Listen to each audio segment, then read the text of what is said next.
Well, I think I just had the biggest screw up of this entire build discovered just before Thanksgiving.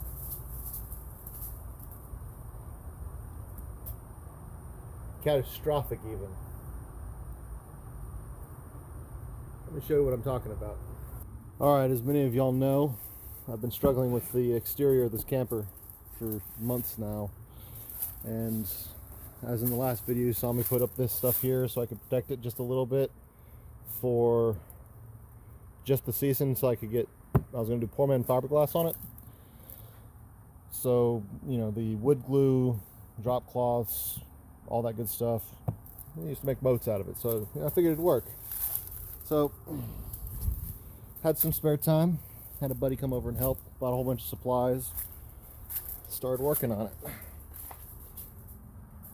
Got all this stuff sanded off, got all the attachments and stuff, started pulling the lights out, sanding it down, getting it prepped. Then we got down to the bottom.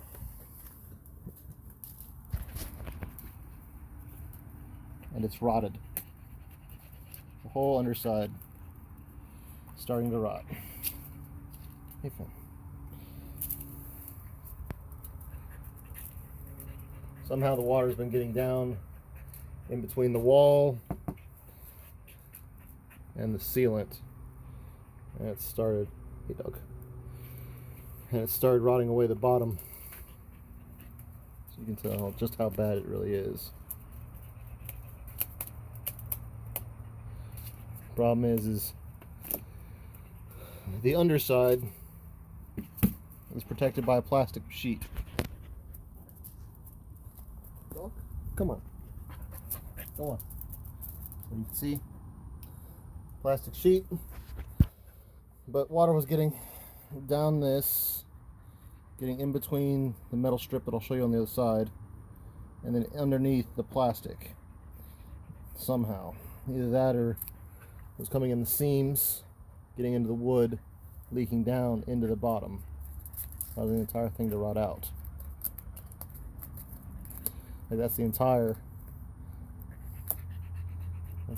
thing. Regardless, the bottom is starting to rot out from underneath this thing, which is catastrophic, unrepairable. And with that whole part rotting away, I can't put new exterior on it. My guess is water was getting in through the cracks in the side here, dripping down and getting up underneath and soaking into the wood. But you can hear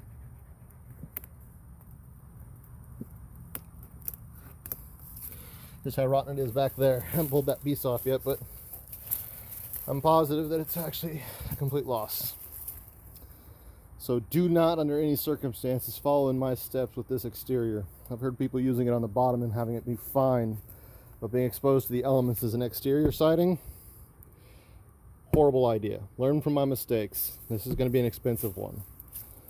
I'm going to have to tear it completely down to get all the way down to the trailer frame and rebuild from the top up. Everything's built into the floor.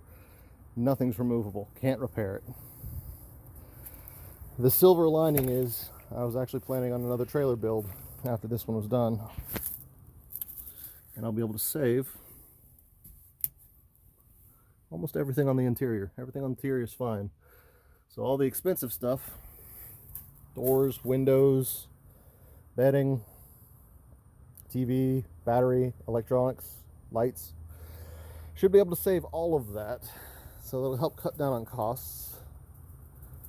It's still going to be rather expensive to rebuild it though. So all new walls. I should be able to save some of the studs, if not most of them, because I'll be making it shorter this time. I learned a lot from this project. Like I said in the very beginning, I am not a carpenter. Best I've got's a redneck engineering degree, which is enough to get myself into trouble, which apparently I have. So that's at least the good news of all this, is I can take what I've learned and come back at it again with a better perspective, better plan, so this doesn't happen again.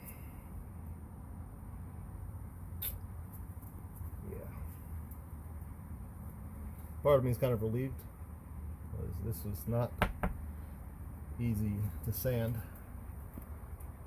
at all. So rebuilding it probably is easier. But you see what we've got done here is about 3 days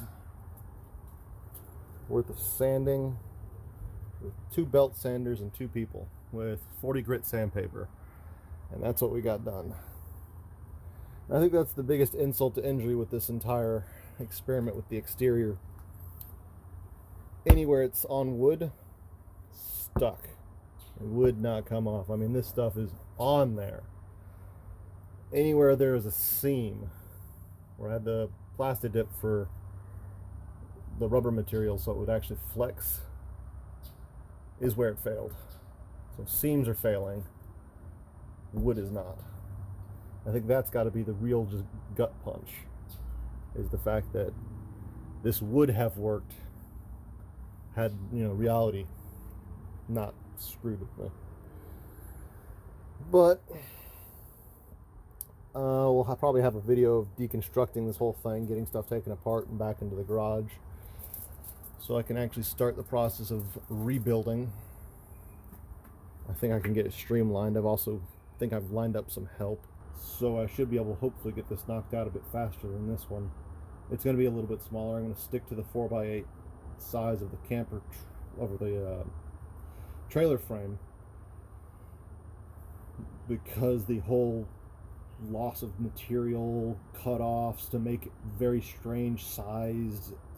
Look, the best thing I could suggest is, if you're going to be doing this yourself, don't do like I did with the just straight out the box trying to make something a bit bigger, a little bit more,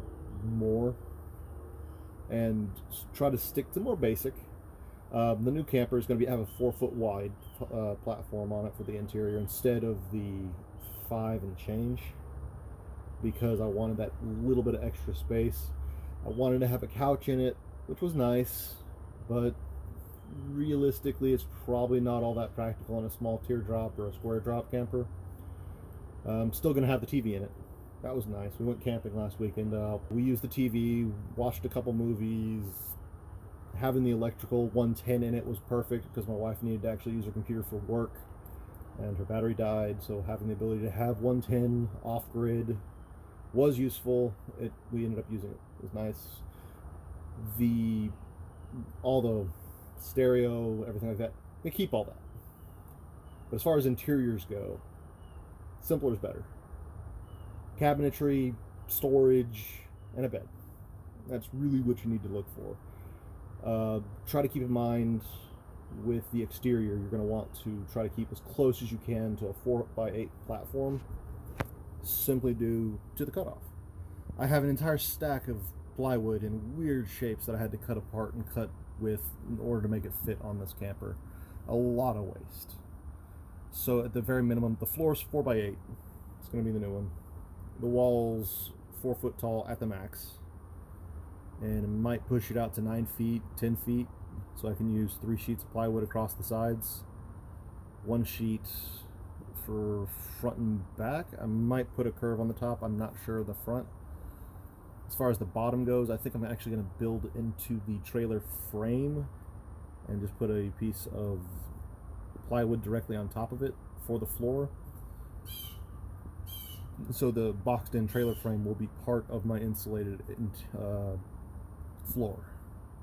As far as the underside, I'm toying with the idea of putting a 4x8 sheet of aluminum, because it would fit perfectly, with some trimming for bolts and whatnot in the different areas. So that might be a good idea. I'm still toying with that idea. I did finally, after a year and a half, I found a local source for 4x8 sheets of aluminum, so that's an advantage. I'm toying with the idea of building out a small galley on the next build, but I'm still in the planning phase in that. I did have a lot of plans for the next build, which, stay tuned, I'll try and get something up with that. But yeah, that's where I stand right now. It is Thanksgiving Day, so I hope you all had a good Thanksgiving in this new quote-unquote normal. had family deliver half of the Thanksgiving meal and traded off the other half with them. So normal,